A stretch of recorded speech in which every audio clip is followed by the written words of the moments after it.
Liz Eggleston, and I run Course Report, which is a resource for students who are choosing a coding bootcamp. If you haven't used Course Report yet, this is my one shameless plug. We've got thousands of alumni reviews, Q&As with students and instructors, everything that you need to choose the right coding bootcamp for you. And one thing that we've been doing recently is diving into specific topics that you might hear about as you're researching coding boot camps. So today we're focusing on Git, which is one of the first things that you're going to learn about at a boot camp. Git, version control, GitHub, all of these things. And Tim Davis is joining as our expert. He is an instructor at LearningFuze in California. And of course, they're teaching remotely right now because 2021. And Tim has taught version control and Git to a bunch of students. So he's going to do a quick 15-minute tutorial about the Git workflow and how a real developer would use Git and GitHub in the real world. And if you want more of an overview of Git, maybe you're not quite ready for this tutorial, we actually just published a separate video and blog post with Tim where he explains version control, Git, and all the tools that you may encounter as you're developing this best practice. So we're going to link to that video here in the description if you want to watch that one first, and then you can come back to this tutorial. So Tim, thanks so much for being here. I want to start with just a quick lightning round with some of the vocabulary and jargon that we may hear in your tutorial. So first, could you tell us what a commit is? Yes. So in the simplest terms, commit is like saving for Git. It's when you tell Git, okay, I would like to commit to my current changes, and I want to let it be known that this is a legitimate version of my project. The idea is as you make changes, you make commits so that you are creating those checkpoints. So commit is a checkpoint in time for your project. How about a clone? What is a clone? So a clone's interesting because Git is actually a specific type of version control system. And I think the majority of the popular version control systems have adopted this, but it's what's called a distributed version control system. So what a clone is when you get an entire copy of a project, including all of its commits, which we've talked about, all of its branches, everything about that project gets copied onto another system. So a clone is a full copy of a project. Okay, and then this one might be a little bit more GitHub related, but what is a fork? Okay, so forking is an important part of open source contribution, at least when you're working to help with someone else's project, something that you're not you don't have direct control over their repository. A fork is it's like a sideways clone where you can think of it as like a fork in the road, right? There's a commit history for a specific project, but then if you would like to fork off of that project, you can basically pick up where they left off and take a project in a completely different direction if you want. It just so happens that part of collaborative workflow between strangers on GitHub involves forking. Someone is going to make a sideways copy of your project, make some changes to it, and then they can actually ask you to incorporate those changes back into your project. And then finally, what is a pull request? This is what I hear a lot. Yeah, so the pull request is that last step. It's not reliant on forks. You don't have to have a fork in order to make a pull request. But the idea is, and this is definitely a GitHub specific thing. A pull request is basically just one developer uploading a series of commits that they've made to make changes to the project.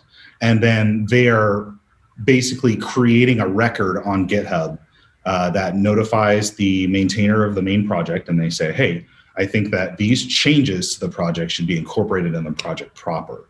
So you're literally asking the maintainer, will you please pull my changes into your project? And then the maintainer has to decide like, yes, I'm going to accept these. Yeah. Mm-hmm. Okay, cool.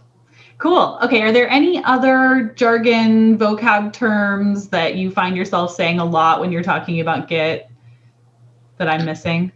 Yeah, so it's probably a good idea to just touch on the concept of what's called a branch. And a branch is, if we talked about what a commit is, and a commit is just a snapshot in time of your project. A branch is sort of like an alternate timeline where you have the project, it's got its own commit history. But then if you would like to make additions, typically what we do when we're using GitHub properly is not make commits on the trunk of the project, meaning we don't just make commits in one timeline of the project. We actually create what's called a branch. And that keeps any commits that you add, any changes that you're adding to the project, it keeps them from actually affecting the project itself until you submit a pull request and somebody approves it. Okay, that makes perfect sense. And so, okay, this is the fun part. Could you share your screen and walk us through an example of how someone might use version control or Git in a real project? Yes, yeah, absolutely. I'd be happy to do that. I have a pretty small example. Okay, so I'm going to go ahead and just start a new project, and we can kind of see how this kicks off. So let's say I want to work on an application. I don't know. We'll call it Is It Christmas? We'll go ahead and go in there. We're just in an empty directory or folder, and I'm going to go ahead and open my code editor here. Now, at this point in time, what I'm dealing with is just a folder. So we can see in, for example, Mac Finder, I'm just in a folder called Is It Christmas? The first thing that we have to make sure we do is actually create what's called a Git repository. And a Git repository is basically just a directory or a folder that Git knows about. And that can actually be kicked off really easily. We would say git init. So it looks like we're using master as the initial. There's been some changes to the default of the way Git works, but that's okay. It's not going to affect us yet. I'm going to also leave this open down here so that we can kind of see what's going on with Git. Oops. Repos. Is it Christmas? Okay, so I've got my code editor open here, and I've got a brand new Git project, and you can see my code editor actually sees that I'm on the master branch here. This is sort of like a starting point for a project. And I'm just going to add a couple of files. We'll add an index.html file. We'll add a style CSS file, and we'll add, whoops, a main.js. Okay, so in our index.html, we'll just make a basic document and we'll say, is it Christmas? And as we can see here, we're already starting to see some trappings of Git. So the editor I'm using right now is called Visual Studio Code. It's got a really tight integration with Git. And it's saying here that I have some new files that I've created that Git doesn't know about. So we can actually ask Git, hey, what do you know about the current state of the world? We ask Git status, and it says, you've got untracked files. So basically, I've created these files, and I'm saving them. So it's, the files exist on my computer. But again, Git is this layer on top of your work of the files that you're editing. So if I wanted to make Git aware of these files and actually create a checkpoint in my project, I would need to give Git some commands. So a very common command that you'll be using if you use Git is you'll say git add, and then you can tell it which files you would like it to start, quote unquote, tracking. So now if we ask Git status, it'll give us something new. It says, oh, you have some changes. So you've made some changes to these files. In this case, they're just new files. So if you want to create a commit, now you have the opportunity to do that. So I've just added some basic stuff. So I'm going to go ahead and make a snapshot or a commit right now. So I would say git commit, and I'm going to add what's called a commit message. And this is sort of like journaling for coders, where you describe what the heck you were up to. So I'll just say, I'm going to create initial files for the project. Okay, so this is kind of like the very introduction of using Git. Now, the flow that developers are typically going to work on once they start a project is you're going to do this thing called branching and merging, which I had initially talked about, branches a little while ago. So right now, I've got a version of this code that has a basic HTML document, an empty JavaScript file, and an empty style CSS file. But I want to work on, let's call this a feature, okay? This is an enhancement to the application. So I'm going to instruct Git to check out a new branch. And I'm going to say work on heading. And then now what I've done is I've created this, what's called a branch. It's sort of like an alternate timeline on the project. So I can make changes now, and then at any point I can go back to the master branch, the original version. So on this branch, I'm just going to go ahead and add some content. And let's go ahead and link our style sheets and our main.js.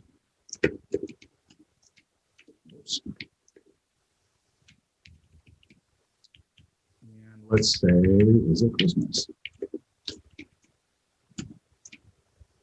Okay. So on this work on heading branch, I've made some adjustments to these files. So as we can see, my editor's kind of helping me out here. It's saying, oh, you added this file here, and then you made some changes here on these lines. We can actually inquire with Git, hey, Git, what do you see? And Git says, you have modified the index.html file. Now, let's say I was developing like an actual software application. I would probably have tests and things like that that I would want to make sure are still passing and that I didn't break anything. But let's say I'm happy with this change. So I'm going to go ahead and make another commit. First, I have to add my changes. So we'll add index.html.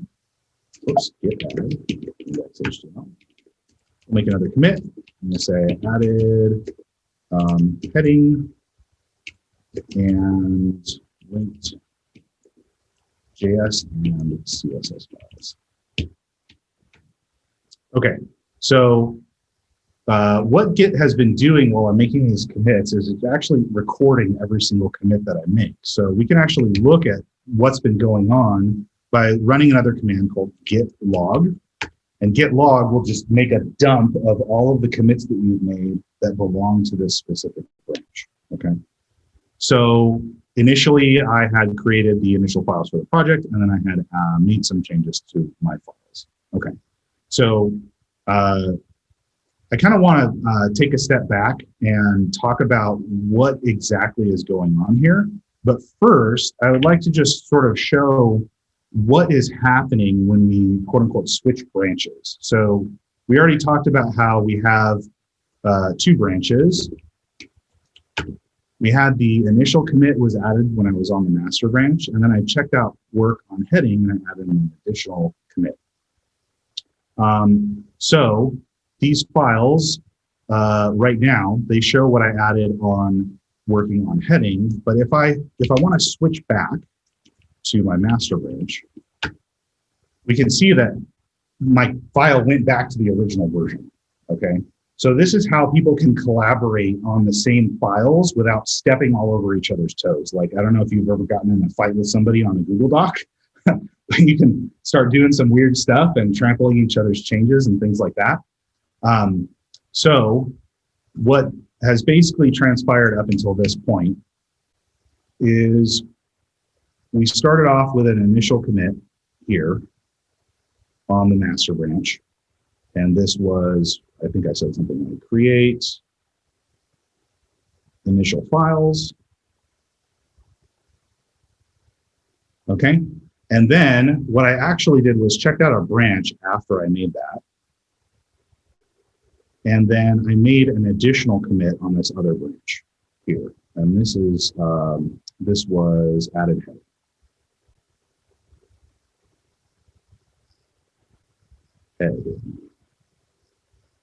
Okay, so let's imagine this is time.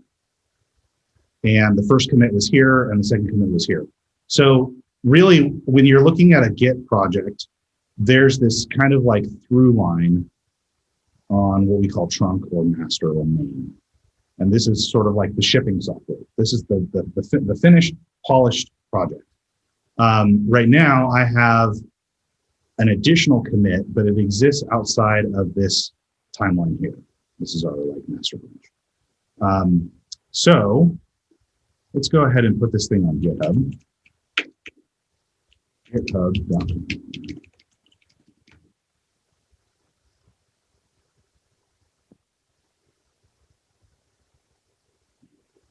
I'll have some dead air here for a second. Okay, so I haven't uploaded anything to GitHub yet for this repository that I worked on. So I'm going to go ahead and create a new empty repository on GitHub. And we're just going to leave it empty. So now GitHub is ready for me to upload my project. So I'm going to go ahead and copy this URL here. And I have all, my Git history and my Git log works locally on my local machine, but what I'd like to do is upload it to GitHub. So I need to tell Git when I want to upload something, where to upload it to. So we're going to say git remote. Remote just means somewhere else. I'm going to say add origin. This is just a nickname for this URL. And now I can go ahead and start uploading my branches. So I'll go ahead and say git push origin master. This uploads my commit from my master branch. And you can see that appear here on GitHub. So let's go ahead and reload that. So here's my one commit from my master branch. Let's go ahead and upload that other branch as well. Switch branches to work on heading. So now we'll go ahead and say git push origin work on heading. So now we've got two different branches on GitHub. And what I'd like to do is incorporate the work that I did on the work on heading branch into my master branch. So if we look at GitHub here, let's go ahead and reload. Now it knows that we have two branches because those have both been uploaded. And Git has this cool feature where you can actually view your files, but you can also view your files on different branches, different timelines. So as we can see here, main.js and style CSS, the only thing affecting them was my create initial files commit. But then I added heading and linked the JS and CSS files in my second commit. So we can see here that work on heading has two commits and the master branch has one commit. So this is where a pull request comes in. And this is like the big collaborative like feature of using GitHub. I'm going to not use this auto thing, but I'll just go manually here. So we're going to make a new pull request. And what I'm going to do is request to myself, because I'm in control of this repository, I would like to merge the work from the work on heading branch into the master branch. And then Git gives us this nice little change set. And it says, okay, if you're going to update master to incorporate the work from the work on heading branch, these are the changes. These are the effects that are going to happen to your files. Let's go ahead and create that. And then we will pretend like I like my own pull request. If I wanted, I could put a little comment here and say like, pretty please, for example. And then as the person who's in control of is it Christmas, I can go ahead and hit merge. And now, if we go back to our master branch, we can see that now master has 3 commits on it. It's got the initial files, it's got the heading branch commit from my heading branch, and then it's also got this merge commit that GitHub creates for you. So GitHub actually has the ability to commit into your project as well. And this is just basically a snapshot saying that this work from this branch was merged into master. So to kind of complete the cycle here, if we go to, let's actually just look at what happened here. So on GitHub, this is kind of in the way here. Let's move that. On GitHub, we actually brought this commit over to the master branch. So now it belongs on the main timeline. And as a result, GitHub added this merge commit. This was the work I did. So when we talk about branching and merging, we basically just mean creating a separate timeline and timeline of commits, and then merging is when you bring the commits from that other timeline over to into a separate branch. Okay, so now that stuff is merged on GitHub, it's really important to remember that Git is distributed. So stuff that happened on GitHub didn't happen on my local computer. So what we need to do then is switch back to our master branch. And we can see, hey, this is not the latest work. Like, well, that's because we haven't downloaded the updates from GitHub yet. So we'll say git pull origin, which is basically GitHub master. And then now if we look at our Git log locally, you can see that there's the initial commit, the work commit, and then the merge commit, just like on GitHub. So that's the basic Git flow. Amazing. Well, thank you so much for that tutorial, Tim, and for joining us. And as I mentioned before, if you are watching this video and you want more of an overview of Git, we just published a separate video and blog post with Tim where he explains version control, the history of Git, and all the tools that you may encounter as you are developing this best practice of using version control as a developer. And so we will link to that video here in the description. And good luck. Hope you learned something, and let us know in the comments what you'd like to learn about next on the Course Report YouTube channel. Bye.